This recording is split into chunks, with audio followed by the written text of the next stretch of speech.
¿Qué tal? ¿Cómo están? Muy buenas noches. Bienvenidos este martes al Bote Pronto. Me da mucho gusto saludar a una buena amiga de este programa de hace mucho tiempo, investigadora de World Justice Project, Lilian Chapa. ¿Cómo estás, Lilian? Me da ¿Qué gusto tal, verte. Carlos? Me da mucho gusto regresar. Y hoy tenemos a Victoria Dittmar de Inside Crime. Básicamente, las invitados, Victoria, ¿cómo estás? Hola, Eh, muchas gracias. Hoy armamos esto porque yo voy a soltar una inquietud que tengo y ustedes me dirán si tengo razón o no. Un estudio de la UCLA que mandó investigadores a no sé cuántas farmacias del norte del país, de la frontera, no solo de Baja California, encontró muchas farmacias, ninguna de cadena, por cierto, vendiendo pastillas que se dicen una cosa y tienen fentanilo. Los Ángeles Times mandó a reporteros a Tijuana, Ensenada, a Los Cabos. Encontró exactamente lo mismo. Vice mandó reporteros a Tulum y encontró lo mismo, pastillas que se venden como Oxy como Percodam, etcétera, etcétera, que tienen fentanilo. Y de repente, hace un año, el jefe del Servicio Forense Mexicano empezó a ver que los cuerpos que llegaban a su morgue, había algo que no le gustaba, algo que no se hace en los servicios forenses mexicanos. Él empezó a hacer pruebas de si traían drogas, no traían drogas. Resulta que el 23% de los cuerpos traían fentanilo. En Los Ángeles, por cierto, en la morgue de Los Ángeles es 28, no estamos tan lejos. Hemos dicho muchas veces, el presidente insiste, el consumo no es un problema nuestro, etcétera, pero la disponibilidad eh, pareciera que empieza a estar ahí. Lilian, arranca. ¿Me equivoco? ¿Voy bien? ¿Deberíamos empezar a preocuparnos de estas advertencias? No, pero por supuesto, a mí me preocupa en lo particular, que ya diste un poco un adelanto al respecto, la muy poca capacidad que tienen incluso autoridades que están muy interesadas en medir el problema. O sea, por ejemplo, los recursos que se necesitan y los químicos, las sustancias químicas que se necesitan para identificar la presencia de estas sustancias en la droga que se vende en las calles, pues no está a disposición de las autoridades locales.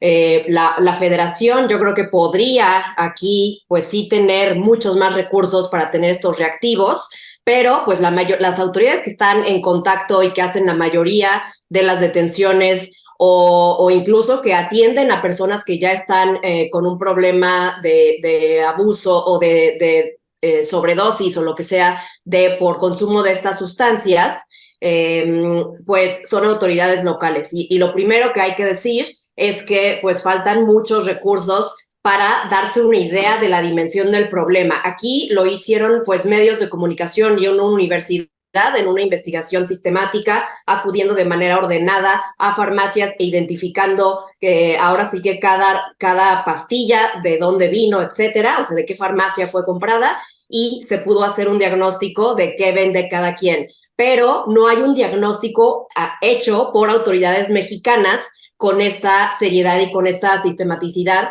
y eso es muy grave, porque entonces las afirmaciones del presidente en torno a que eso no es un problema en México, básicamente no están fundadas. Es algo que es lo que él cree, es lo que él piensa, y no tenemos información científica que dé cuenta de eso, y ya tenemos observaciones muy válidas de que es así. No sabemos desde hace cuántos años, desde hace varios años, por ejemplo, en Puerto Vallarta, que es un destino al que llegan también personas jubiladas de Estados Unidos que tienen necesidades médicas que implican este tipo de medicamentos como analgésicos, etcétera, que no se venden normalmente en México. Se menciona del Adderall, no se vende en México, no se puede conseguir, por lo tanto no se receta, pero si tú vas a Puerto Vallarta, como si Ahí hay. fueran un menú de taquería, ahí lo venden. No, no, a ver, me ha tocado ver en Ensenada últimamente, Victoria, que antes cuando decían, y hay que decirlo, antes decía enorme, Ciagra, Viagra, Cialis, porque eran más baratos, ahora dicen muscle relaxants, ¿no? Pastillas para el dolor, es decir, empieza a haber disponibilidad y sería muy extraño que si hay tanto fentanilo en México que se va a Estados Unidos, no empezar a venderse aquí, ¿no, Victoria? ¿Qué saben ustedes? ¿Cómo ves? Sí, o sea, agregando lo que dijo Lilian, hay una cifra negra bastante importante, ¿no? De los datos de consumo. O sea, si nos vamos por los datos que incluso el mismo gobierno da, que ya, o sea, la Secretaría de Salud ya reconoció que sí hay consumo de fentanilo, son mínimos, ¿no? Comparado con lo que se ve en campo. Por ejemplo, los últimos datos que tenemos de la Secretaría de Salud dice que de 2020 a 2021 hubo 45 sobredosis en México, mortales de fentanilo.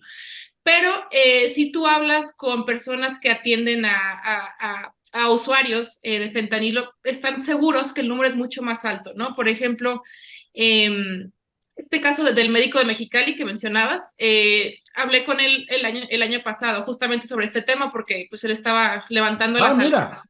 Sí, y lo que él decía es que, bueno, él tenía esta tecnología para identificar la presencia de fentanilo, pero no podía registrar la muerte como sobredosis por fentanilo, porque solo podía detectar la presencia, pero no la cantidad de droga, ¿no? Entonces puede decir, sí, la persona murió, tenía fentanilo en su cuerpo, pero lo registraban como, no sé, paro respiratorio, ¿no? O alguna otra causa de muerte.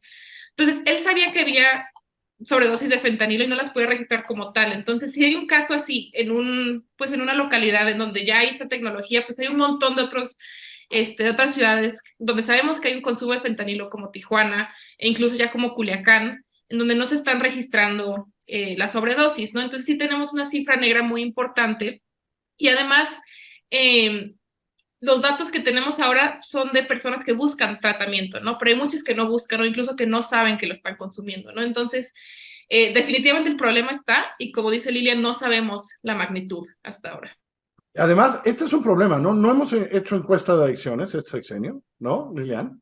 Así. Ah, y segundo, muchas de estas están, en inglés le llaman laced, ¿no? Es decir, mucha gente va y compra a lo mejor lo que cree que es una cosa y tienen fentanilo, Claro. además que no lo saben, ¿no? Porque no hay control, ¿no?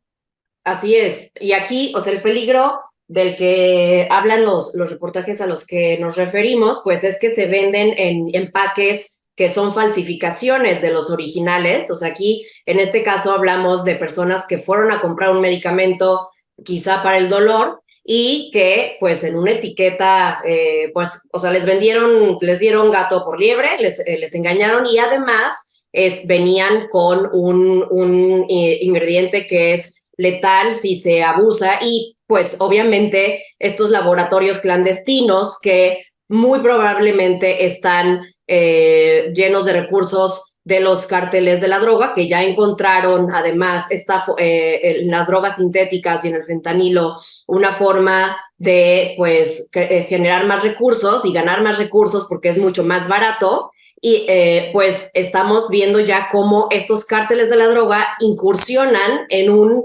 mercado de medicamentos que pueden traer la muerte y vemos cero persecución penal hacia los cárteles. Eso sí, no hay ningún... Ahora, ahí sí no hay nada. Ahora, Víctor, a mí me preocupa que entonces el mensaje, por cómo se han trabajado los reportajes, etcétera, va a ser, no, hombre, estos son americanos, ¿no? No, estos son americanos que se cruzan la frontera, etcétera, etcétera, etcétera. Pero me temo que es porque nosotros no hemos hecho el mismo trabajo en Guadalajara o en Veracruz o en Ciudad de México, en algunos lugares, ¿no? Es decir, sería un absurdo pensar, es decir, aquí lo hizo Los Angeles Times y UCLA, el estudio después Vice en inglés, que ya no existe Vice en español hace mucho tiempo. Ahí es donde no nos debemos engañar, ¿no, Victoria? Sí, o sea, el tema de fentanilo ya es un tema mexicano también, ¿no? O sea, tanto de las personas que lo consumen y obviamente, bueno, sabemos que el tráfico en la frontera puede ser, sí, por gente de ambos lados, ¿no? Al final estamos hablando de un mercado muy distinto a otras drogas que hemos visto, ¿no? El fentanilo, la diferencia que tiene es que se necesita muy poco para alcanzar grandes efectos, ¿no? En el usuario. Entonces estamos viendo que se mueven cantidades pequeñas, se comercializa en cantidades pequeñas y muchas veces los usuarios no saben que lo están consumiendo. Entonces en México sabemos que sí, o sea, hay usuarios mexicanos, ¿no? Sobre todo concentrados en la frontera, pero también ya en otras ciudades que ya lo están empezando a consumir, ya se está empezando a vender pues en las calles, mezclado a veces con otras drogas, como por ejemplo la heroína, incluso ha habido reportes de mezclas con cocaína. Pero sí, esto es un problema mexicano que no sabemos, o sea, que no estamos pudiendo afrontar y que no lo estamos reconociendo todavía como tal. Y el nivel de adicción es tan brutal, Victoria, que te engañan y te ponen un poquito de fentanilo y vas a ir por más, ¿no? Porque los niveles de adicción son muy fuertes, ¿no? Sí, el tema con el fentanilo es que se necesita muy poco para alcanzar, por ejemplo, el mismo nivel de efectos, ¿no? Que te da, por ejemplo, la heroína. Con el fentanilo estamos hablando que 2 miligramos de la sustancia pura ya son mortales, ¿no? Para un usuario promedio. Eso es menos que un sobrecito de azúcar que los que nos dan para el café, ¿no? Es muy poco. Y eso ya es mortal. Y también tenemos el tema de que las personas que lo producen o que lo mezclan con otras drogas o que lo mezclan en pastillas no necesariamente tienen el conocimiento de lo que le están poniendo, ¿no? De las cantidades que le están metiendo, con qué lo están mezclando. Entonces, al final, ni el dealer ni el usuario final sabe qué es lo que está consumiendo y cuánto está consumiendo. Y Lilian, llevas muchos años viendo, trabajando, investigando con fuerzas policíacas y la justicia locales. Me decías al principio, no hay con qué, seamos honestos. Las fuerzas locales tienen muy pocos recursos de mil cosas para esto, ¿no? Así es, y creo que es importante dejar un mensaje muy claro. Aquí no estamos pidiendo un combate contra estos traficantes de despliegue militar, o sea, no es esa vía. Aquí es algo, por lo menos, mucho más quirúrgico de estar observando cuáles son las sustancias que se están moviendo en las calles, no solamente de lugares turísticos, como decías, la Ciudad de México, las ciudades en el Estado de México, Ecatepec, qué se está vendiendo y qué contiene este tipo de sustancias, porque finalmente, pues no hay, por supuesto que no hay un control sanitario de estas sustancias, y por más que se quiera un poco estigmatizar o generar un estigma así de pues mejor no las consumas, bueno, la gente las está consumiendo, se consumen por pues todos los días, todas las clases sociales tienen este tipo de consumos, pero hay sustancias que son potencialmente mortales y que hay que identificar